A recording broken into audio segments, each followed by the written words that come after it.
Hello, I'm Sonia. Welcome back to my channel. I am so glad that you guys are here with us today. Today we are going to be making a beautiful and delicious cheese platter. And I got the idea because I was walking through my Costco and I saw this cheese flight. And I know you guys are like, whoa, it's a lot of cheese for a great price. I wonder what you could do with it.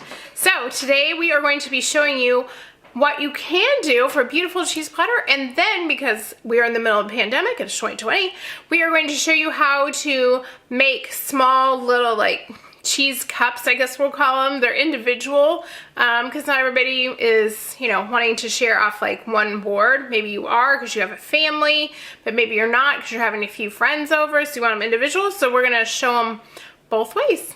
Okay, and make sure that you are subscribed for the fun. Make sure you give this a big thumbs up. And yeah, I'm really excited. We have a lot of fun videos coming for you. It's almost January, which means it is time to lean up and get back to our pre-COVID weight. We're gonna be getting out of our houses and our vaccines, and we're gonna want to look really good. So, of course, I in January are gonna bring you all kinds of low-calorie, fun foods so we can lean up and still eat fantastic. So, okay, let's get on into it. Okay, let's get started. I just want to show you first all the ingredients we're going to use for our cheese board.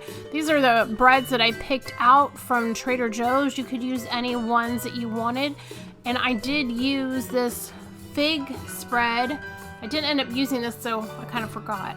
And here's the honey. This is my favorite honey from Trader Joe's. It has the honeycomb actually in it. Yes, this is like the best ever.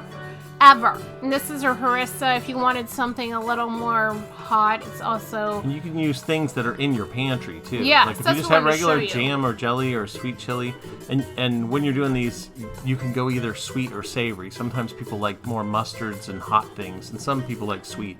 Sonia likes sweet. Yes, that's what I'm going to show you. Is there is mustard and stuff that you could use. So you could use things in your pantry or your refrigerator existing. And these are delicious. If you haven't tried them, if you're not even making cheese board, go buy some. The sesame honey almonds from Trader Joe's are so good. And then you want to get some, I love their dates, but also get some dried fruits for your board. And we picked up apricots and pineapple. Any dried fruits and nuts will work.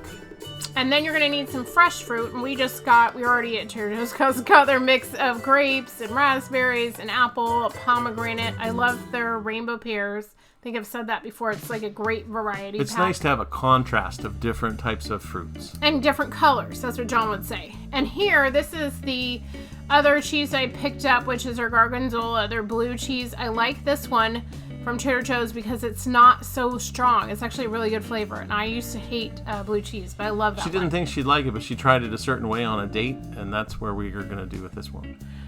And here is our cheese flight, whatever it is from Trader Joe's. This is a fontanelle cheese coated, and then this one is a chèvre or goat cheese that I'm going to point to next. And then the next one is a pecorino. And then the next one after that is a cheddar. It's down at the bottom, it's kind of a crumbly.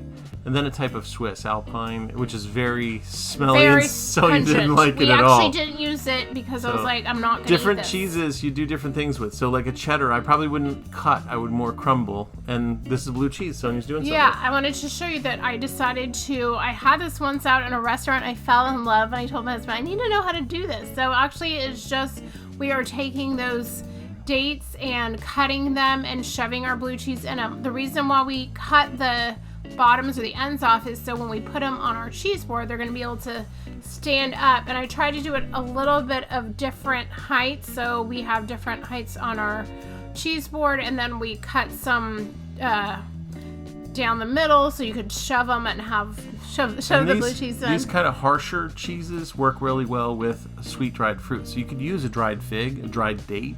You could use an apricot opened, but this one is a good combination. People really normally see it in Italian restaurants. They're so good. Yeah, the first time I had this was at an Italian restaurant as an appetizer, and I fell in love. It's really stinky, but she likes it. No, it's not. It's good. So these were what we did with the bread. We just cut it, a little bit of oil, salt, and pepper, and then some crostinis or crackers. And these are just the crackers we picked up at Trader Joe's. You could use any kind of cracker that you like.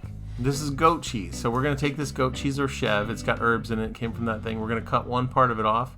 And I'm just going to take some dried herbs that we had in the pantry. You can use fresh, but you just roll it in these. I have a little bowl of water, you'll notice, in front of us, and a bagel seasoning for the other part of it. So I'm taking the other part, and we're just going to cut it and then use a little bit of water. It can crumble, but we're going to just roll them into little balls.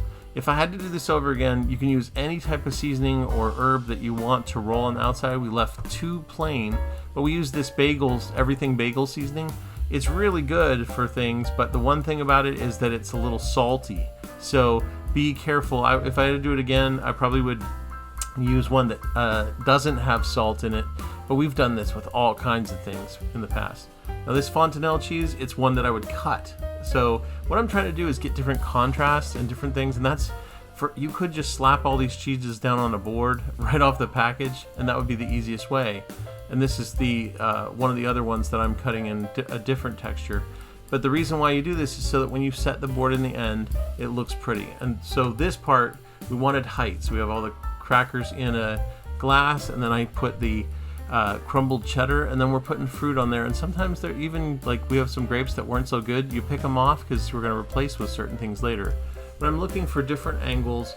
I've made a million of these boards, literally probably a million of these boards, and they're never the same. You have to look at it and go, okay, where does this look like it should fall? You see that the angles of the cheeses are different. And I'm putting sliced ones next to crumbled ones, next to ones that are, tiered up on top of each other.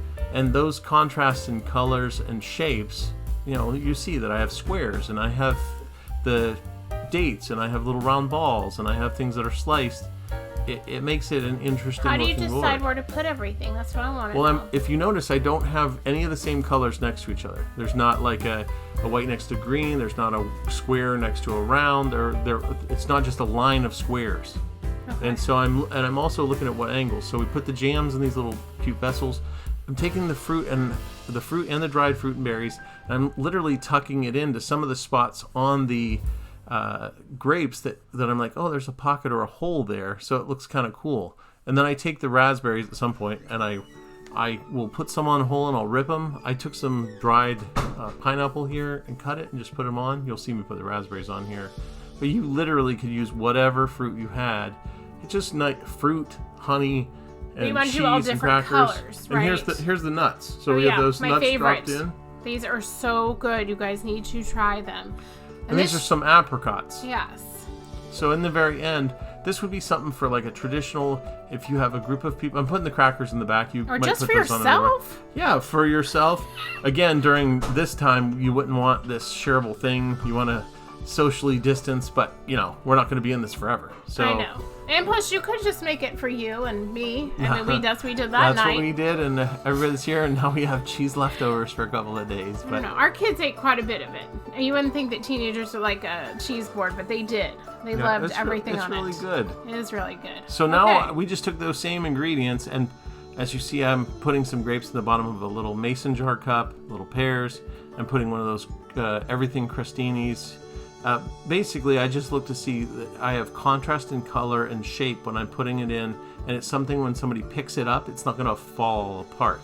Put a little mint leaf in the back, just one, because you may want to have that, or you could put a piece of tarragon or whatever. Something, add a little something. And could you put this in a different kind of glass? Like, how about a wine glass or any kind of glass you want? What would you have? Because you might not have the mini ball jars. You could put it into a brandy snifter, a champagne glass, ooh, a short rocks glass or water glass. Even a children's cup. Anything, a small bowl. But something that has straight up and down walls works best because it holds everything. If you have it wide, it's all going to spread and kind of fall. And I'm working for height. Yes. So this is a nice little thing if you had like individual. It's a big individual thing, but it's like, hey, you know what? Who doesn't love There's cheese? A bunch of different cheeses with some crackers. I think this would be great, especially if you had it with like wine, or you had people over, or like when we first start getting, back together, and you still don't want everybody eating off the same cheese board. But here they are, and they came together so nicely. I think they are so pretty, and it's such a great idea for right now that we're being able to use stuff like buy one package from Costco and use it for all these different things. I mean, the longest thing was making all the different shapes and sizes and different contrast of these cheeses. Well, thank you guys for watching, and we really appreciate it. Make sure you subscribe, hit the notification bell, and we have a lot of great videos coming up, so you don't want to miss them.